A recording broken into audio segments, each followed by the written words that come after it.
Today I'm here to present my topic, that is responsibilities of Ambedkarite doctors. Before that, I just want to congratulate each and every member of IIDF for their hard work and for making this webinar a success. Uh, this is the IIDF logo and the picture. It includes all the IIDF members which were present in the Chennai conference. My short description about myself, which already has been given by Mangesh sir. I did my BDS from Government Dental College, Raipur, and I did my MDS in Periodontology from RCDSR, Bhilai. Now the topic is responsibility of Ambedkarite doctors. It is very difficult to say that there is a very thin line between the doctors and the Ambedkarite doctors. Doctors, they have their own duty and it should not be differentiated with any name.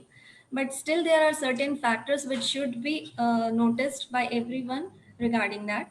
So, as we say that discrimination is not the word for both COVID-19 and our doctors, as all our doctors, they are doing their extended work, they have their extended work hours, they're in quarantine, there is a high risk of speedy transmissions and also the risk of death. But still, they are doing their job who are engaged in this prevention of COVID-19. But we got an opportunity of being an Ambedkarite. So there are certain responsibilities which we should focus on. As in the previous slides, everything has been cleared, how the coronavirus came, what is the pathogenesis and everything. The main thing which I will be talking about is how it's going to affect the society and what is our responsibility to make it to help them. As the disease spreads from the privileged to downtrodden, the social exclusion will perpetuate primarily due to inaccessible Medicare and secondarily by deep-rooted social and caste biases. As we all know that the lockdown is going in the country, so it is very much important to differentiate among the people who really need help in this time of lockdown. So for this, we need to identify the higher risk group factors because the COVID-19, it has a long effect. It has affected a large population, and the most vulnerable among them are the poor people, the marginalized, and the displaced people.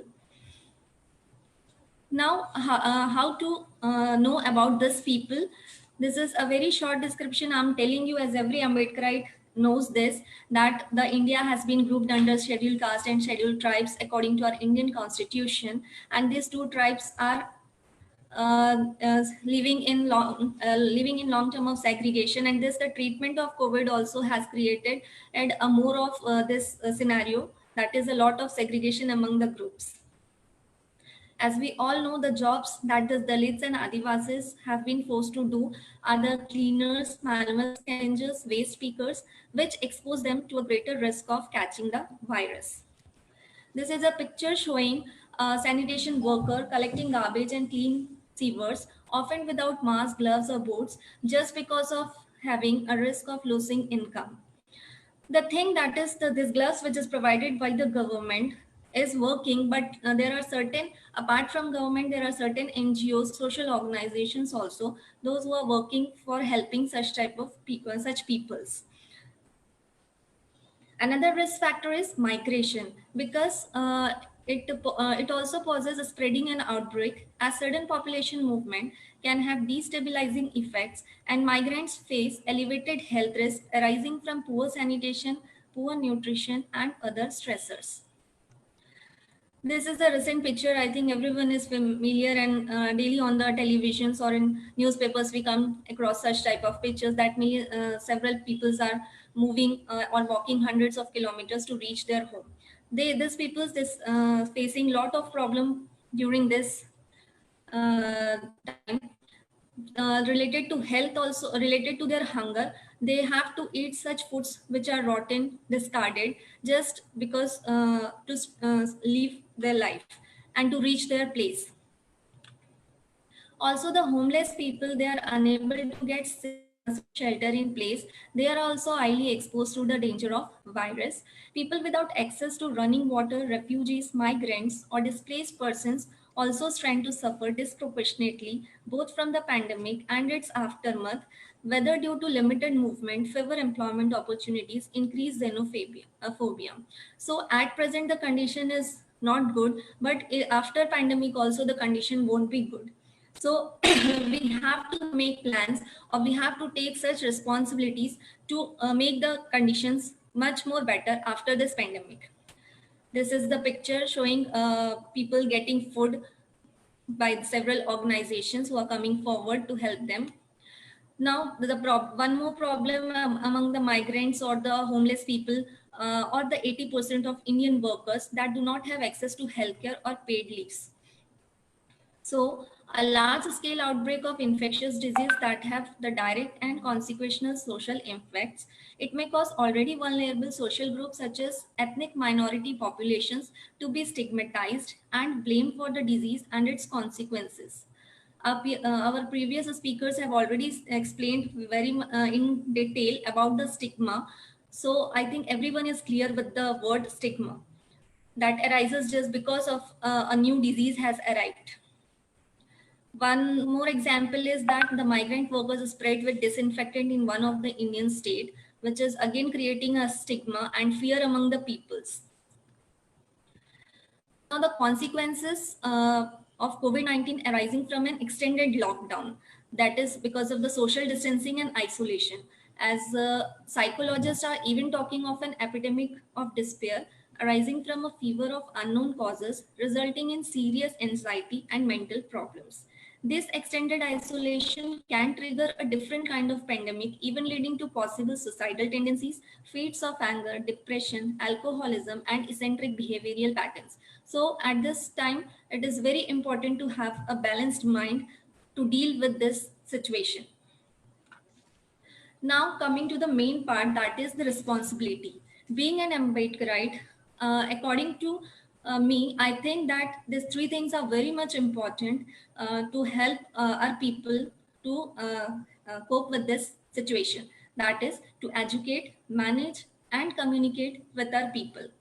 Now, to educate, everything is going on in newspaper, television, social media is very active to know each and every people about the consequences of this corona. But still, there is need to educate them not to stick to the stigma, prejudice, discrimination, and inequalities. In an outbreak, this may mean that people are labeled stereotyped, discriminated against, treated separately, and or experience loss of status because of perceived link with the disease. Education should be on the personal level, on the host level, and on the environmental level.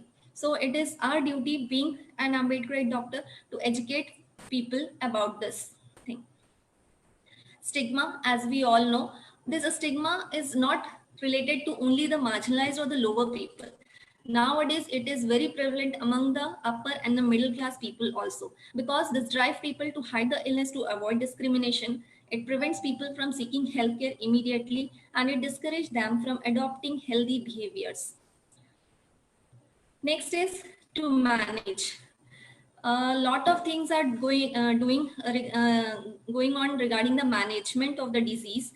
Not the exact treatment is not there, but still the proper management is much more required. So, being a doctor, it is our responsibility to see or to look after the sufferers who are or to look after the peoples who are actually in need of proper treatment. As I already said, there are not under health coverage facilities are not there for the poor or marginalized people. So it's our duty to help them and to guide them for with the proper treatment plan. Next is here proper communication. It is very much important to guide against any misinformation, like the recent picture in which thousands of stranded migrants have gathered near Mumbai Bandra station hoping to return home. So it is just because of a misinformation, all this happened, and the lockdown, the thing, they didn't follow it properly. Then we need to propagate preventive measures. That should be a sustainable preventive treatment, and which has to be communicated to each and every person, and to provide psychosocial benefit just to come out of the stigma and to be free to tell each and every symptoms if they are facing. An environment needs to be मैं थोड़ी created देर में where phone the करता disease हूँ, and its निकलूंगा। impact can be discussed and addressed openly, honestly, and effectively. Last, the proper strategies in dealing with social and physical distancing among individuals. Everybody is now very much clear about the difference between social and physical distancing. Social distancing, it is the measure of distance across social boundaries that we have that we should not do. Actually, we need to do physical distance, which is measured in metric meters or centimeters, and it is a geographical distance from person A to person B. So we need to understand the meaning of these two words. Even the WHO has accepted the word physical distancing. Social distancing is we actually need to increase our social cooperation. So physical distancing plus social solidarity is a much required thing for to cope up with this disease. Nothing is permanent. Don't stress yourself too much because no matter how bad the situation is, it will change. With this positive hope, I would like to give a message to all my peoples that they should not get fear of this situation because we are behind them. We are there to help them at any cost. By seeing all the presentation, this is a short message by Lord Buddha that let us rise up and be thankful for if we didn't learn a lot today, at least we learned a little. And if we didn't learn a little, at least we didn't get sick. And if we got sick, at least we didn't die. So let us all be thankful. So what all the was going throughout the seminar is just to make all the people aware of the corona disease. So it's a thankful note to each and every speaker from my side. Right. Thank you.